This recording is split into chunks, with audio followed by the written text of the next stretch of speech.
오늘을 함께하며 여러분의 내일을 응원합니다. 성공을 부르는 좋은 습관, 성공예감 이대호입니다. 성공예감 이대호입니다. 2부가 시작됐습니다. 항상 10시 5분에는 성공예감 이대호입니다. 2부를 함께 하실 수 있습니다. 1부는 9시 5분이고요. 자, 저희가 내드렸던 경제상식 퀴즈 정답 알려드려야죠.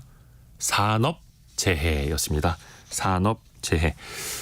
그 항공사 승무원도 그 우주방사선으로 인한 그 피해까지도 산재로 인정을 받았다라는 이야기를 저희가 전해드렸고요. 여러분이 많이 또 의견을 주셨는데요. 고맙습니다. 9674님. 산업재해입니다. 오늘은 너무 추워서 출근하다가 얼어버릴 것 같아요라고. 아까 아마 이거는 9시 조금 넘어서 보내주신 걸로 기억을 하는데 지금 좀 기온이 좀 오르지 않았을까요? 벌써 출근하다 얼어버리면 어떡합니까? 이제 겨울이 오고 있는데 적응해야 됩니다. 6931 쓰시는 분께서는 아파트 23층 외부에서 미장 작업하고 있습니다. 바람 불고 너무 추워요. 정답은 산재보험입니다. 성공예감 화팅하세요 라고 보내주셨는데요. 네, 우리 6931님은 산재보험 적용되는 일, 받는 일, 생기는 일도 없도록 안전하게 건강하게 일하시길 바라겠습니다. 그리고 전광호님, 산업재해도 무섭지만 저는 강원도 고성에서 설악산 산불을 봤는데 자연재해도 무서워요. 이제 또 산불 조심해야 할 계절이 왔네요. 맞습니다.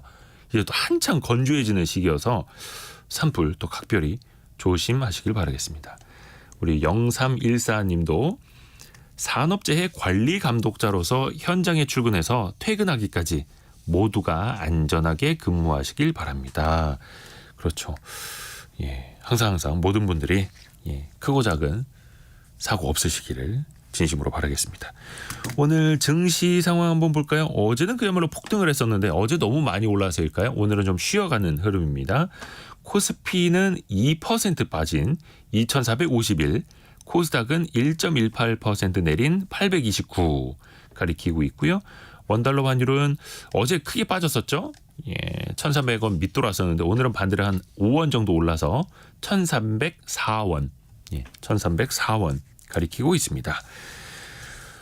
장사하시는 분들, 영업하시는 분들, 자영업하시는 분들 많이 저희 라디오 듣고 계시는데요. 사실 이 장사가 어렵습니다. 어디 보면 부산에 백종원이 있네, 광주에 백종원이 있네. 그래서 정말 사업 잘하는 성공하니 이런 분들 참 많다고는 하는데 이게 왜 이렇게 쉽지는 않을까요? 계속해서 그 장사 고수분들의 노하우를 우리가 간접적으로나마 한번 배워봐야죠. 최근에 창업 플랫폼 창톡의 노승욱 대표가 장사 고수를 만나러 전국 투어를 했다고 합니다. 어서 오세요. 안녕하세요. 장사 고수 전국 투어 이런 프로그램이 있는 거예요? 어떻게 생각하시고 이거는? 네, 제가 처음 이름 붙여봤는데요. 네. 그동안 이제 진짜 어디에 백종원, 부산의 백종원, 광주의 백종원 이런 분들이 어디 있다 그럴 때마다 저는 이제 찾아다녔거든요. 제주도도 가고 해서 그분들을 이제 인터뷰도 하고 그래서 저희 창토 이제 고수로도 모시고 했는데 이번 기회에 그냥 한 번에 싹 돌아보자 해서 이제 제주도부터 부산, 울산, 대구, 광주, 전주, 인천까지 싹 한 10개 도시에서 한 33명 고수분들을 2주 동안 만나러 다녔습니다. 혼자 다니고요? 아니면? 혼자 다녔습니다. 그래요? 네. 대단합니다. 그러면은 어떻게 제일 남쪽부터 가서 네. 이렇게 올라오는 코스로 짠 거예요? 맞습니다. 제주도부터 해서 시계 반대 방향으로 돌았고요. 돌면서 여러 고수분 한 30명 이상 고수분들 만나서 지역별로 이제 얘기를 들었는데 일단 참 경기가 너무 안 좋구나 다들 체감을 하셨어요. 항상 물론 이제 장사하시는 분들이 맨날 어렵다고는 하시는데 네. 이제 더 체감이 됐고요. 그래서 오늘 이제 지역별로 요즘 상권 트렌드 어떤지 또 이제 고수분들은 그거에 대해서 어떻게 대응하고 계신지에 대해서 말씀드리면 좋을 것 같습니다. 그러면 제주도부터 같이 출발해 볼까요? 제주도는 사실 이제 관광지여서 대부분 관광객 대상으로 장사하지 않나라는 생각도 하게 되는데요. 만나본 분은 어땠습니까? 제주도가 이제 저도 제주도 많이 안 가봤거든요. 한 서너 번? 근데 많이 간 거죠. 그래요? 근데 항상 출장으로 가가지고 저도 이제 많이 못 놀았어요. 근데 그 제주시랑 이제 서귀포시가 위아래로 있는데 거의 인구 비율이 8대2 정도로 제주시 위쪽으로 많이 쏠려 있더라고요. 그러니까 좀 서귀포시가 저개발이 됐죠, 상대적으로. 그냥 공항이 이제 제주시 위쪽에 있다 보니까 네. 이 서귀포시 가려면 이제 한 바퀴를 쭉 돌아야 되거든요, 한라산 옆으로. 네. 그래서 아무래도 이제 제주시를 중심으로 발달이 됐는데 관광 산업이 발달했죠. 예, 제주도가 인구가 70만인데 관광객이 1년에 1,000만 명이 이상 왔으니까. 예. 근데 요즘 이제 관광객이 많이 감소를 하고 이제 뭐 일본이나 이제 해외 여행을 많이 가니까 이게 엔데믹 영향인 것도 같고요. 네. 그래서 관광객을 대상으로 장사를 하는 곳들은 좀 많이 어려워졌다. 네, 그래서 좀 공실도 많이 늘어났고, 근데 서귀포시 같이 이제 원래 좀 관광객이 잘 안 오고 약간 현지인들 중심으로 장사를 하는 곳들은 그래도 좀 이제 버티고 있다. 그랬고요. 이 제주도가 자영업자가 제일 많은 도시 중에 하나래요. 네. 이게 그 외식을 좀 많이 한다 그러는데 이게 제주도가 삼다도잖아요. 여자 돌 바람이 많잖아요. 네. 그러니까 여자분들이 이제 해녀 문화도 있고 좀 바깥에서 일을 많이 하니까 이제 집에서 집안일하기가 좀 어려웠나 봐요. 그래서 이제 여자분들이 이제 외식을 많이 하자. 그래서 좀 식당도 많이 적고 또 관광객도 많으니까. 네, 근데 이제 관광이 좀 어렵다. 그리고 제주도가 그렇게 자영업자는 많은데 장사를 하기가 어려운 곳이다. 그래요? 왜요? 하더라고요. 이게 요즘은 그 포털에서 검색해가지고 찾아가잖아요. 네. 맛집을. 근데 이 맛집 키워드를 잡는 게 있어서 정말 중요하거든요. 스마트 플레이스 같은 게. 네. 근데 보통 제주 맛집 아니면 서귀포 맛집 요 정도로밖에는 키워드가 안 나오는데 그 자영업자는 많으니까 그 두 가지 키워드에 모든 자영업자들이 다 광고를 하려고 하니까 이게 경쟁이 엄청 치열하다는 거죠. 그 키워드도 사실은 돈을 내고 네. 키워드를 선점을 하거나 최상단을 선점을 해야 되는 거죠. 그렇죠. 그리고 서울은 서울 맛집으로 검색은 잘 안 하잖아요. 보통 그렇죠. 네, 서울 맛집으로는 검색 안 하죠. 강남 맛집 뭐 이렇게 네. 지역별로 세부적으로 키워드를 하니까 그쵸. 조금 경쟁이 이제 분산이 되는데 제주도는 서울보다 그 면적은 3배가 더 크거든요. 근데 키워드는 2개밖에 없으니까. 제주도 맛집. 네. 아. 그러니까 그 광고 대행사들도 제주도는 잘 안 하려고 한대요. 이게 성과를 만들기가 어렵다고 부담된다고. 이야. 이거 알리는 것도 어려운 거네요. 그렇죠. 그러니까 서귀포 맛집으로 하면 월간 검색량이 한 6만 개 정도가 나온대요. 근데 강남 맛집만 해도 한 10만 개 정도가 검색량이 나온대요. 그러니까 그 서귀포가 그 검색량은 더 적은데 또 어쨌든 경쟁은 더 치열하니까 그래서 제주도가 요즘 어렵다. 제주도에서 자영업하기가 네. 어려운 거였네요. 그러면 이제 제주 고수분들은 어떻게 대응을 하고 있느냐 네. 이제 여쭤봤더니 이제 현지인 대상 영업을 좀 강화를 하고 있다. 네. 네, 그래서 원래 좀 현지인 대상, 제주 도민 대상으로 하던 데들은 10월에 그 최고 매출 찍은 데도 있다고 하고요. 네, 그러니까 요즘 날씨가 추워지니까 또 이제 연말이고 하니까 그 도민분들이 뭐 송년회 이렇게 하는 모임들이 많아지고 있어서 그럼 이제 관광객 대상으로 하는 데들은 좀 더 이제 제주에 특화된 것들을 이제 강화하려고 하는데 예를 들어 이 제주도 특산물 중에 톳이라고 있거든요. 톳. 네. 네. 그거를 이제 화덕 피자에 올려서 파는 곳이 있었어요. 네. 네. 뭐 토피자식으로 된 그걸 한라산 모양으로 네네네. 만들어가지고 대박이 났는데 이분이 이걸 이제 2호점을 차릴까 하다가 그러기에는 이제 1호점만으로도 이제 그러니까 수요가 그만큼 많지는 않을 것 같다 해가지고 이번에 새로 낸 데가 접작뼈라고 제주도에서 이제 특산 그 토산 음식인데 돼지 목뼈를 접작뼈라고 한대요. 네. 네, 그래서 요거를 가지고 해장국을 만드셨더라고요. 뭐 이런 식으로 좀 더 이제 특성화를 강화하고 있다고 했습니다. 그러니까 조금 차별화되는 메뉴들을 계속해서 개발을 하고 네. 오히려 그러면은 그게 또 검색 키워드가 돼서 사람들이 올 수도 있는 거고 그런데 그렇죠. 기본적으로 관광객 대상으로 장사하시는 분들은 좀 어려워졌고 현지인 대상으로 잘하시던 분들은 선방을 하고 있고 네. 현재 지금 제주도의 모습이기도 하네요. 근데 김명수 님이 조금 전에 글을 올려주시기도 했고 하재하 님도 그렇고 약간 좀 동남아보다 너무 물가가 비싸다. 제주 지역. 그쵸. 뭐 놀러는 가고 싶은데 요즘엔 그러지 않습니까? 네네.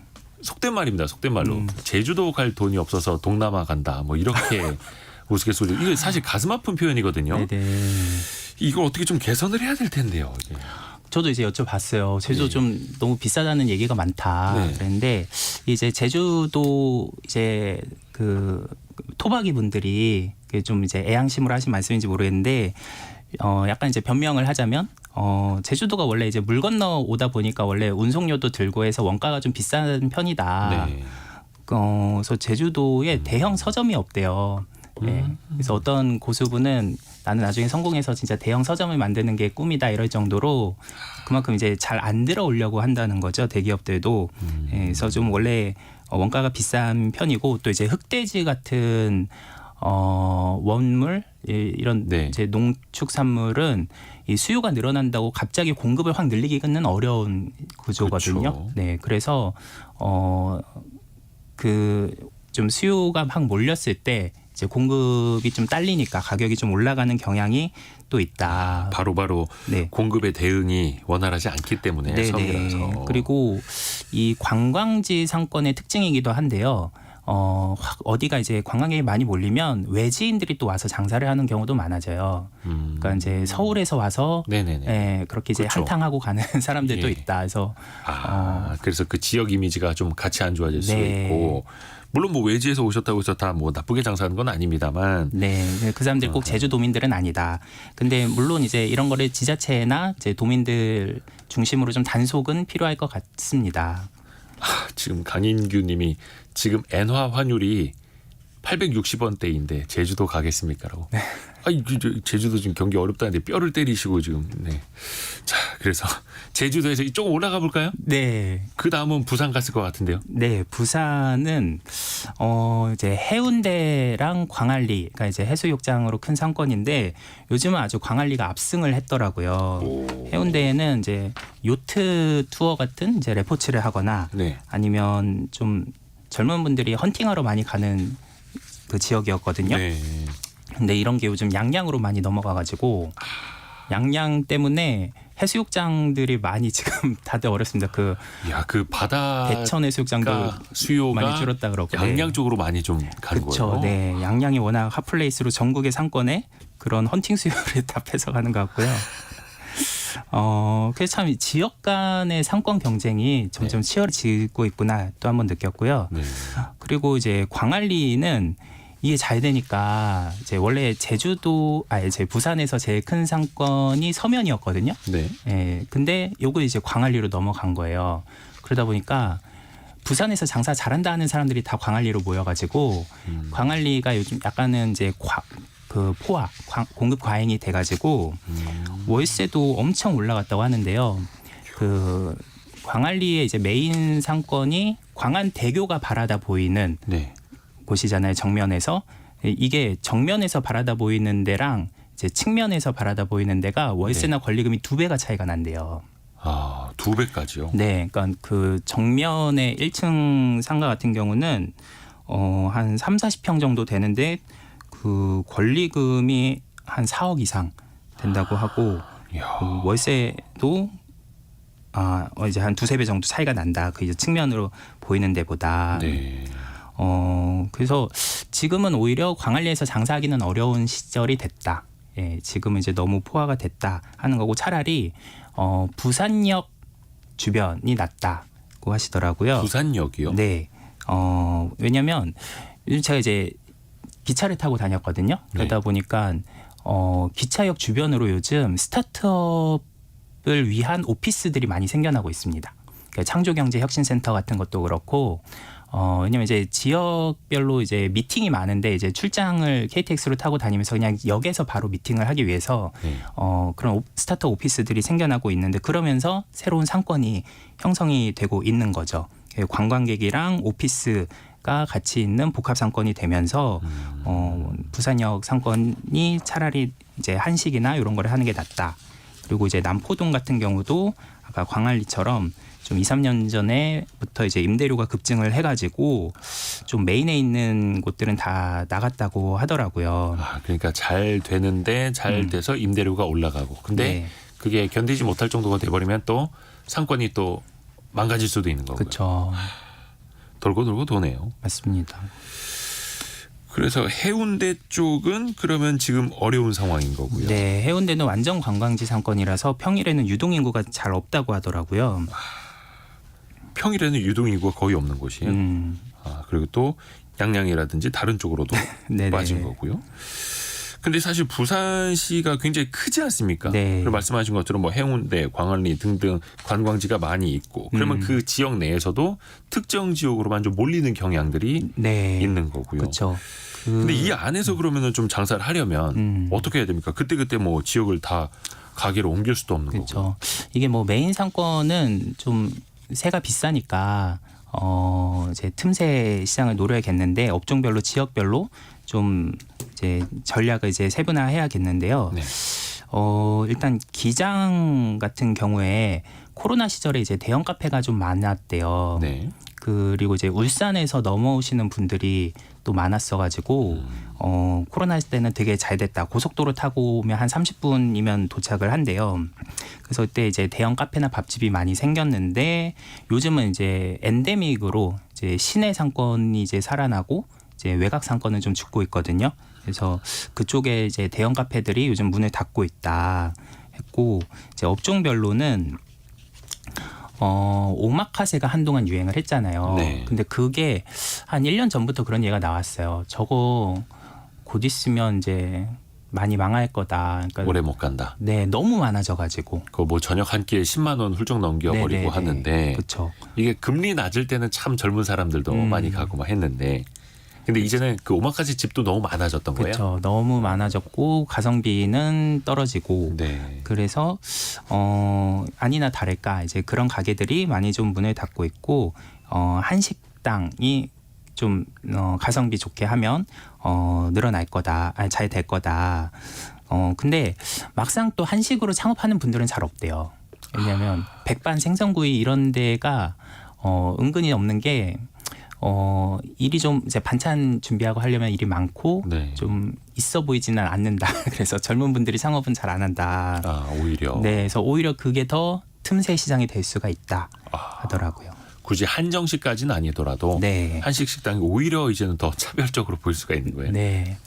네, 또 이제 그 부산의 고수분이 네. 외식업이 많이 이제 어려우니까 부산 지역에서도 문을 닫고 있는 데들이 많다 해서 자기가 오랜만에 이제 배달 앱을 켜가지고 예전에 시켜 먹었던 데들 찾아보니까 다 없어졌다고 하더라고요. 그 정도예요. 네. 참 경기가 많이 어렵구나 느꼈습니다. 부산도 또 지역에 따라서 마찬가지인 거고요. 그러면 이제 울산으로 올라갑니까? 네, 거기는? 지금 네. 부산에서 울산으로 올라갔는데요. 네.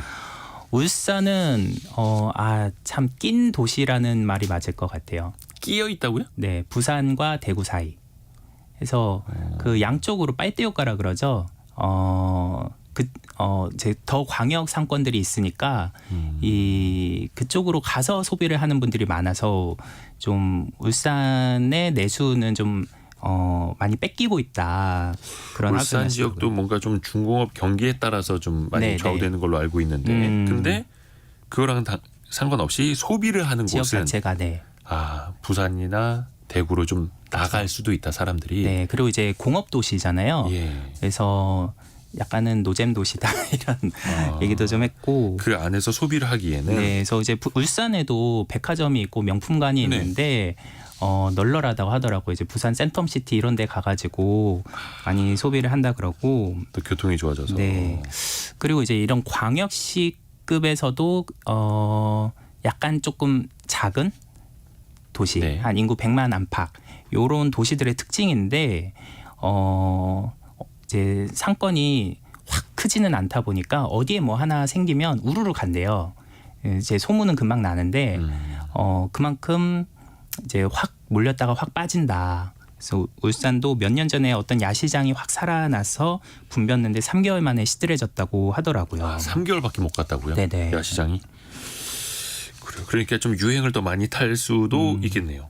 근데 네. 사실 울산 지역도 마찬가지고 다른 인근 지역 상권하고 또 경쟁을 하면서도 어떻게 해서든지 자영업이라도 뭐 해야 되지 않겠습니까? 네. 가게를 운영을 해야 되는데 그 와중에도 뭔가 좀 성공하는 사례들 좀 알려주세요. 장사 고수들 만나시고 네, 보니까. 그러니까 울산은 이제 좀 공업 도시니까 약간 좀 트렌드가 늦다 이런 얘기를 했고요. 그 좀 핫한 트렌디한 데들은 이제 부산이나 대구로 가서 하니까 그냥 이제 울산에서 하려면 정말 기본기에 충실한 어떻게 보면 교과서적인 얘기지만 그렇게 가야 된다. 그래서 그 제가 만난 울산의 장사 고수분은 가게를 5개 하시는 분인데 요. 일식당이 4개고 중식당이 하나세요. 울산에서만요. 네네. 근데 이분은 그 일식당을 창업하기 위해서 일본에 가서 5년 동안 수련을 받고 오셨어요. 네. 그러니까 이제 경쟁력이 있는 거죠. 네. 그렇게 기본에 충실해야 된다. 그리고 주차장이 이분은 없으세요. 근데 있는 게 좋다. 있었으면 훨씬 잘 됐을 것 같다. 예, 요거는 뭐 지방 상권이면은 대부분 그런데 제 차를 타고 많이 다니시니까. 네. 그래서 좀 예술성보다는 편리성이 더 요즘은 중요한 것 같다. 그런 얘기하셨고 이분이 지금 월 매출이 한 3천에서 5천 정도 나오거든요. 5개 매장들이. 네. 근데 이게 제가 만난 고수분들 중에서는 좀 적은 편이었어요. 막 월 매출 1억 하시는 분들도 있고 했는데 그래도 요즘 시국에 이 정도면 울산에서 기적이라고 생각한다 하시더라고요. 아, 특히 그 지역별로 좀 다르니까 네네. 시장 규모가 또 차이가 있을 수도 있으니까. 네.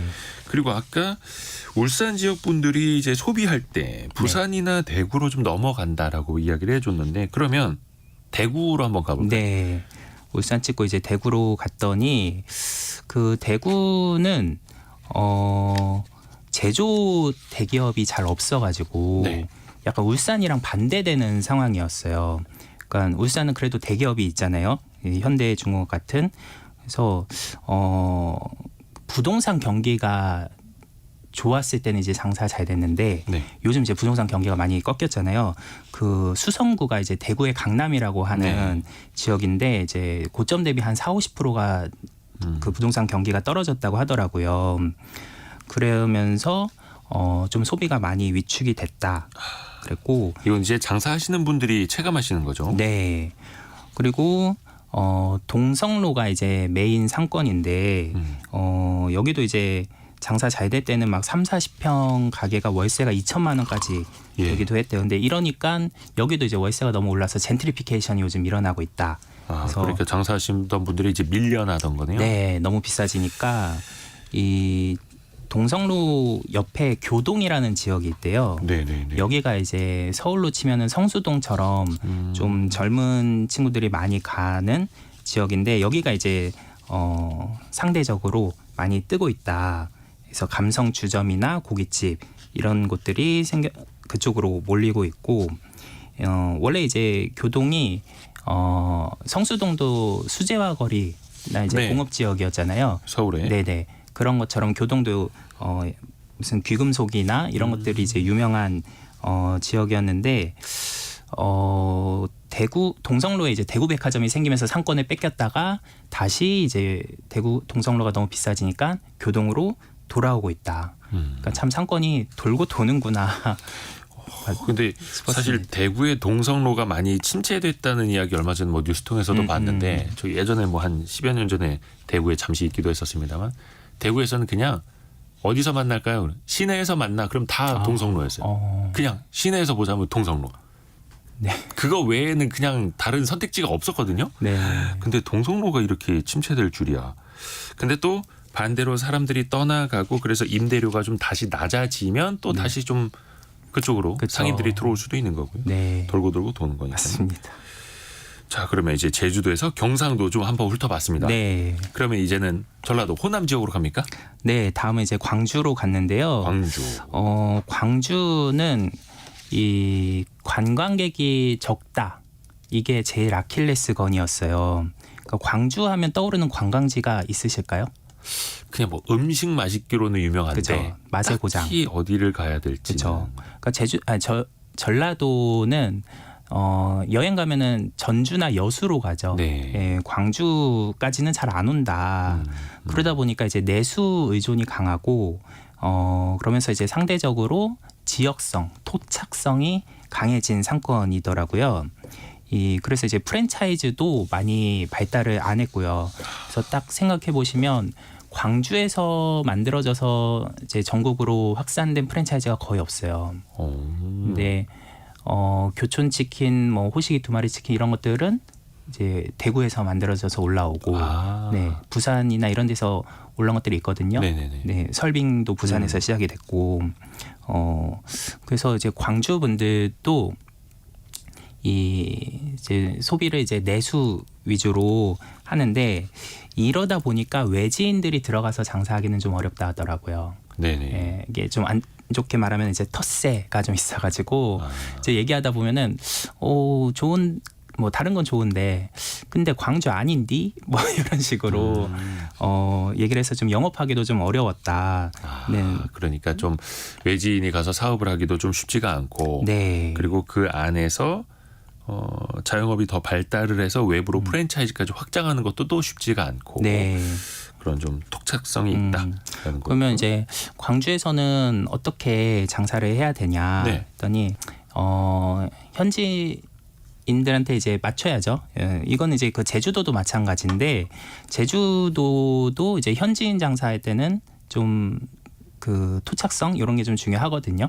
그래서 그 제주도 제가 이제 만났던 장사 고수분이 원래 강남에서 김치찌개로 맛집을 찍으신 분인데 제주도 가서는 샤브샤브로 창업을 하셨어요. 네. 업종을 바꾸신 거죠. 그래서 왜 샤브샤브냐 했더니 여성이 많잖아요. 네. 그러니까 이제 여성 타겟으로 샤브샤브는 이제 여성들이 이제 오는 데니까 그래서 이제 제주도에 어떻게 보면 특화를 한 거죠.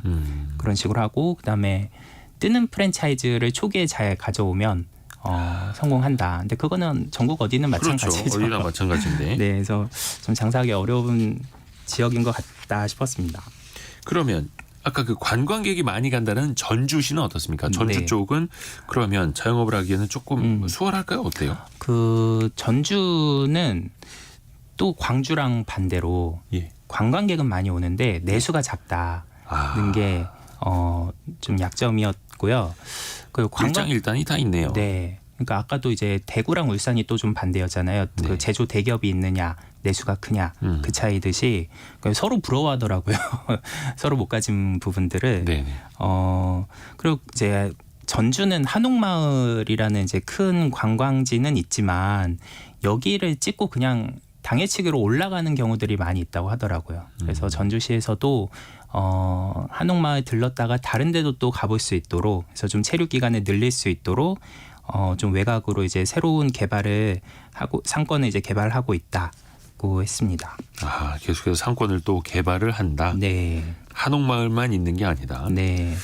그러면 이게 사실 일장일단이 있고 전주와 광주가 서로를 또 부러워하는 면도 있고 네. 한쪽은 관광, 한쪽은 내수. 이걸 어떻게 좀 연계할 수 있는 방법은 없을까요? 네.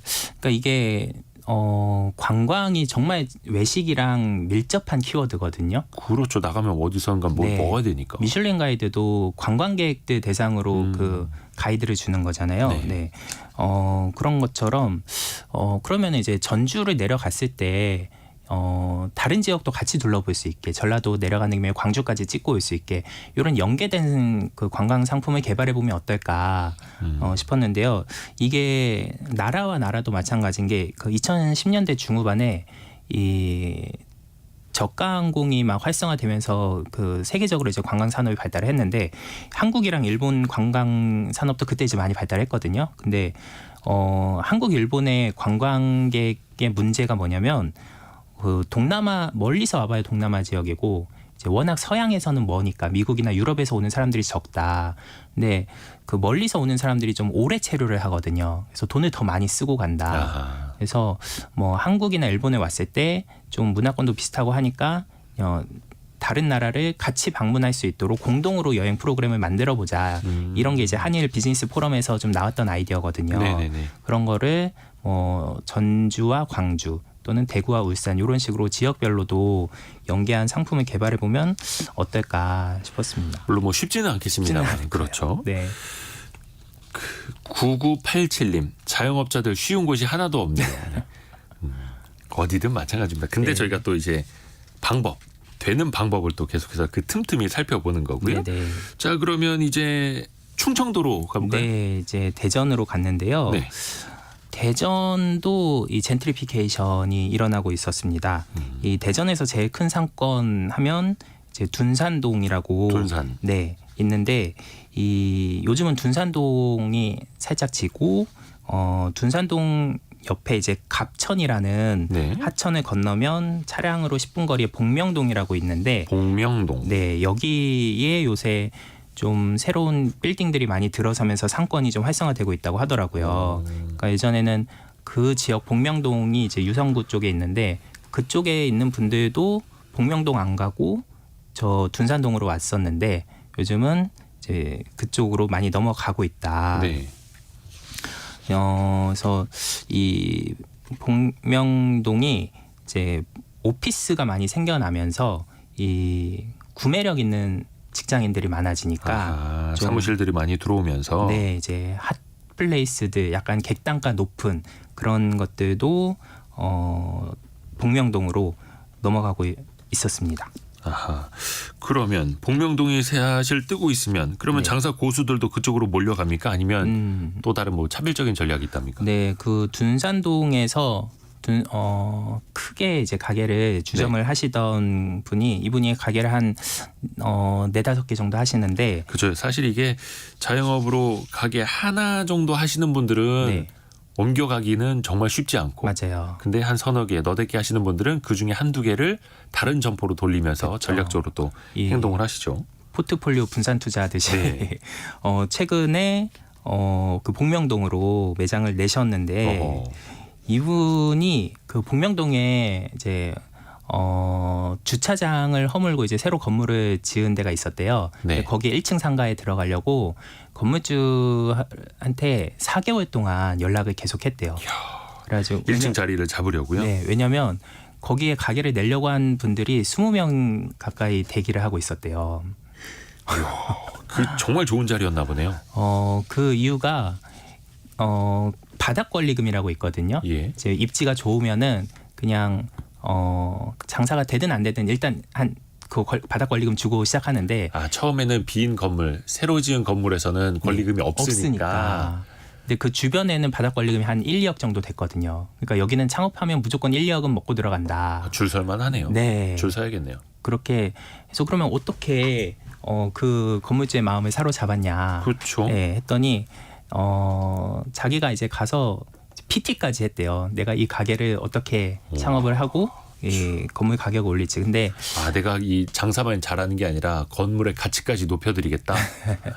근데 그 사실 건물 가치를 올리는 그거에 대해서는 뭐 다른 분들도 그렇게 얘기를 했겠죠. 근데 그것보다는 4개월 동안 이제 계속 연락을 했다. 그리고 이제 부동산 통해서도 연락을 간접적으로 하고 근데 그게 사실 다 내가 한 거였다. 이렇게 얘기하니까 이제 놀라더래요. 뭐 그런 식으로 어쨌든 발품이랑 손품을 열심히 파는 분들이 역시 장사 고수가 되더라고요. 그러니까 새로 지은 건물 그것도 뜨는 지역에 있는 곳일 경우에는 네네. 일단 줄을 서서 바닥 건물주의 권리금 없을 마음을 때. 사로잡아라. 네. 자 다음은 천안으로 한번 올라가 볼까요? 네, 천안은 공단이 좀 많은 지역이라서 제가 갔더니 이제 짬뽕 음식점들이 많더라고요. 그래요? 네, 짬뽕 전문점이 그 개그맨 이봉원 씨도 네. 봉짬뽕이라고 그 천안에서 하시더라고요. 그거를 그래서 왜 이렇게 짬뽕이 많냐 여쭤봤더니 뭐 이제 이분의 해석일 수 있는데 이 공단이 많다 보니까 좀 이제 자극적인 음식을 선호를 한다. 네, 그랬고 또 그 주변에 이제 청주의 오송도 요즘 공사를 많이 하고 있거든요. 네. 이제 아파트가 많이 올라가고 있더라고요. 그래서 숙박업소나 이런 데가 이제 좀 물가가 많이 올랐고 이 그 오송 다음에 이제 제가 음성으로 갔는데 네. 음성이 외국인들이 많은 지역이에요. 충북 음성이에요? 네.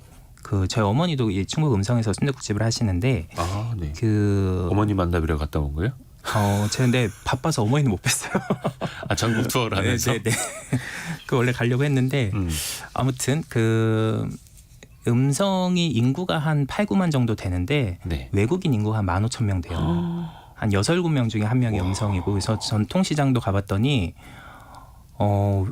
외국인이 장사를 하더라고요. 또 외국인이 또 장을 보고 그러다 보니까 좀 편의점을 여러 개 하시는 분이 음성에 있었는데 그 객단가가 정말 높게 나온대요. 객단가가 높게 네. 나온다고요? 그러니까 편의점에서 장 보는 분들이 많고 아예 외국인들이? 네. 그리고 좀 외지로 잘 나가지를 않아서 예. 그러니까 일하러 오신 분들이라 그러니까 멀리 장 보러 갔다 오는 게 아니라 외국인 분들은 국내에서 그냥 근처에 있는 편의점에서 장을 보기 때문에 네. 객단가가 높게 나온다. 네. 와, 의외네요, 이거는. 그러니까 구매력과는 별개로 상권이 좀 항아리 상권처럼 이제 가두리 상권이 되다 보니까 네. 그렇게 또 객단가가 나와서 그래서 음성에서 한 편의점 3개 하시는 분도 있더라고요. 천안까지 올라왔고 네. 인천에서 마무리를 했어요? 네, 인천은 편의점을 9개 하시는 분이 계세요. 근데 인천에서만 하시는 건 아니고 이제 수도권 서쪽으로 야, 편의점을 9개 하시는 분이 계세요? 네. 연매출이 120억이 나오시더라고요. 9개 편의점에서? 네, 그러니까 중소기업이네. 편의점의 연평균 점포당 매출이 한 5, 6억 정도 되거든요. 일반적으로는? 네, 근데 이분은 10억이 넘어가는 거죠. 예, 어떻게요? 그러니까 크게 하시는 거예요? 어떻게 하는 거예요? 편의점 점포 입지가 정말 중요하거든요. 근데 이분은 이제 지난번에도 참 그 편의점 얘기할 때 네. 정말 입지가 제일 중요하다. 맞습니다. 그 말씀해 주셨죠. 네, 그래서 제가 다음 주에는 그 편의점 고수분 또 이제 모시고 같이 진짜? 네, 그 노하우를 또 전해드릴 건데요.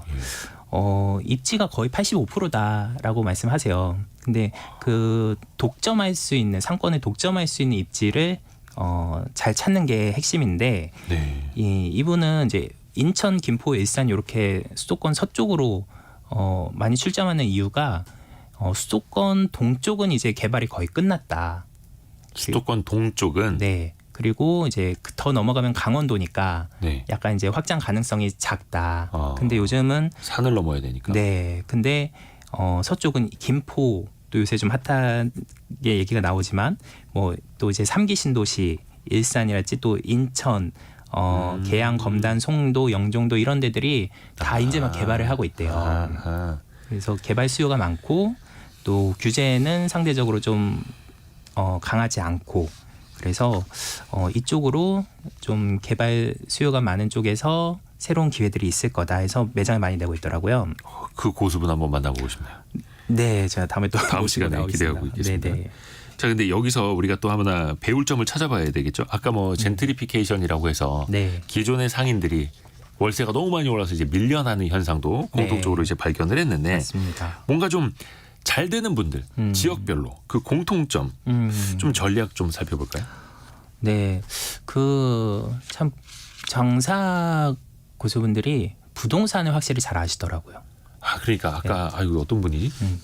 류진현님이 기승전 부동산이군요 라고 해주셨는데 사실 자영업으로 번 것과 함께 부동산으로 같이 읽어야 된다. 양쪽 날개를 같이 키워야 된다. 맞습니다. 그 말씀들 많이 하시더라고요. 네, 이 상가를 매입하지 않고서는 물론 그 시세 차익을 얻을 수는 없지만 그 바닥 권리금은 그래도 부동산하고 또 연계가 되거든요.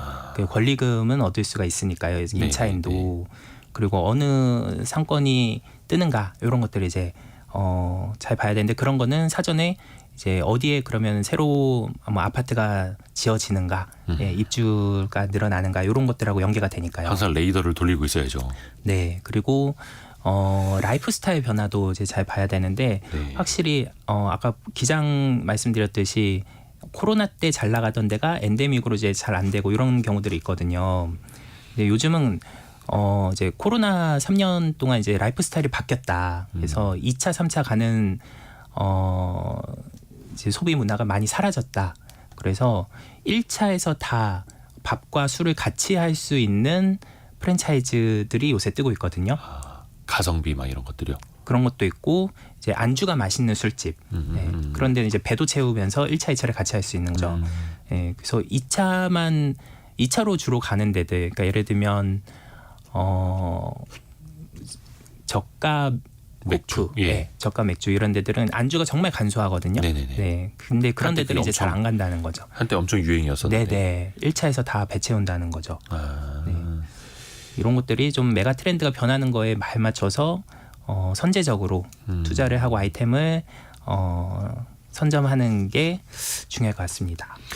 트렌드도 그렇고 이 지역별 특색을 또 바탕으로 깔고 네. 전략을 또 짜야 되는 거고 또 항상 장사하시는 분들도 이 부동산에 대해서 항상 레이더를 돌리고 있어야 되고 안 그러면 한 2, 3년 뒤에 저기가 언제 저렇게 개발됐지? 네. 나는 왜 저기를 몰랐을까? 이런 맞습니다. 생각을 하시는 분들이 많죠.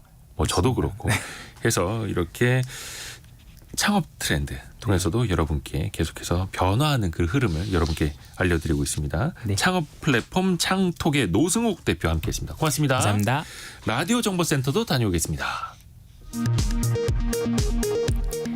지난달 외국인 투자자들은 국내 상장 주식 3조 1,120억 원을 순매도해 석 달 연속 순매도한 것으로 나타났습니다. 재벌 총수일가 소유기업에 대한 일감 몰아주기 행위 등에 관여한 총수 일가를 고발하도록 지침 개정을 추진하던 공정거래위원회가 정재계의 의견을 받아들여 내용을 일부 수정하기로 했습니다. 고용노동부 등에 따르면 지난 3분기까지 외국인 근로자 12,339명을 포함해 모두 14,359명의 생산 인력이 조선업에 투입돼 올해 말까지 부족 예상 인력 14,000여 명을 넘어선 것으로 나타났습니다. 서울시는 앞으로 부실 시공으로 사고가 발생할 경우 즉각 재시공을 의무화하겠다고 밝혔습니다.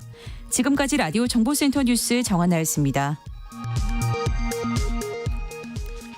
6006님께서 너무 유익한 방송이라 회의 가는 도중에 회의 시간 미루고 주차하고 방송 듣고 있습니다. 라고 보내주셨는데 네, 여러분은 지금 회의 시간보다 더 중요하고 유익한 방송 성공예감 이대호입니다. 함께하고 계십니다. 10시 47분 됐네요. 자, 여러분의 질문이 콘텐츠가 되는 시간이죠. 성공예감 애프터 서비스 시간. 유혜진 리포터입니다. 안녕하세요. 네, 안녕하세요. 질문 들어보죠. 네, 최두희님, 기업이 회생 신청을 하면 임원의 보수 4대 보험은 어떻게 되나요? 라는 질문 보내주셨는데요. 법무법인 태한 김요한 대표 변호사의 설명 들어보시죠. 네. 법인에 관해서 회생 절차 개시 결정이 행해진 경우에 개시 결정 전의 임원의 보수, 그다음에 4대 보험료 채권에 관해서는 회생 채권으로 처리가 됩니다. 그리고 개시 결정 이후에 임원으로 계속 근무하고 있는 사람에 대해서 보수나 또 4대 보험료에 관해서는 공익 채권으로 처리가 됩니다. 임원은 근로자가 아니거든요. 근로기준법이 적용이 안 돼서 그래서 근로자에 관해서는 모든 채권들이 다 공익 채권 감축을 못해요. 감축이 안 돼요. 그런데 임원에 관해서는 회생 계획안에 의해서 감축이 돼요. 네, 그러니까 보통 절차 개시 전에는 감축이 되고 네. 절차가 개시된 이후에는 달라지지 않는다고 보시면 됩니다. 임원은 뭐 임시 직원이라는 말도 있고요. 여기서도 네. 좀 불리해지네요. 네, 어제 그리고 슬기로운 세무생활 시간에 연말정산 이야기 나눠봤는데요. 1026님, 소득공제와 세액공제 어떻게 다른가요? 하셨는데요. 네. 이에 대한 답은 세무법인 온세 양경섭 세무사에게 들어봤습니다. 소득공제와 세액공제는 종합소득세 계산구조에서 위치가 다르고요. 소득공제는 소득 금액에서 소득공제를 빼면 종합소득 과세표준이 나오는 거고 산출세액에서 세액공제를 빼면 결정세액이 나오는 구조입니다. 소득공제 예를 들어드리면 인적공제, 보험료공제, 주택자금공제, 노란우산공제, 신용카드 등 사용금액 공제가 있습니다. 세액공제는 배당세액공제, 기장세액공제, 외국납부세액공제, 근로소득세액공제, 연금계좌세액공제 이런 것들이 있습니다. 소득공제는 과세표준을 계산하기 위한 과정이 있는 거고요. 세액공제는 본인이 얼마나 납부를 해야 하느냐에 영향을 미치게끔 돼 있습니다. 동일한 금액을 공제해 줄 때 소득공제는 고소득자가 유리한 측면이 있는가 하면 세액공제는 저소득자가 더 혜택을 보는 측면이 있습니다. 네, 정리하면 소득공제는 세금 부과 대상이 되는 소득을 줄여서 세금을 줄여주는 것이고, 세액공제는 최종적으로 부과되는 총 세금에서 일정 금액을 직접 빼주는 것이라고 생각하시면 됩니다. 소득공제 100만 원 그러면 본인에게 적용되는 세율이 20%냐 30%냐 네. 40%냐를 곱해봐야 아는 거죠. 근데 세액공제 100만 원 그러면 그냥 그 100만 원의 세금을 고스란히 네. 돌려준다. 그런 개념이고요. 다음 질문은요. 네, 3060님.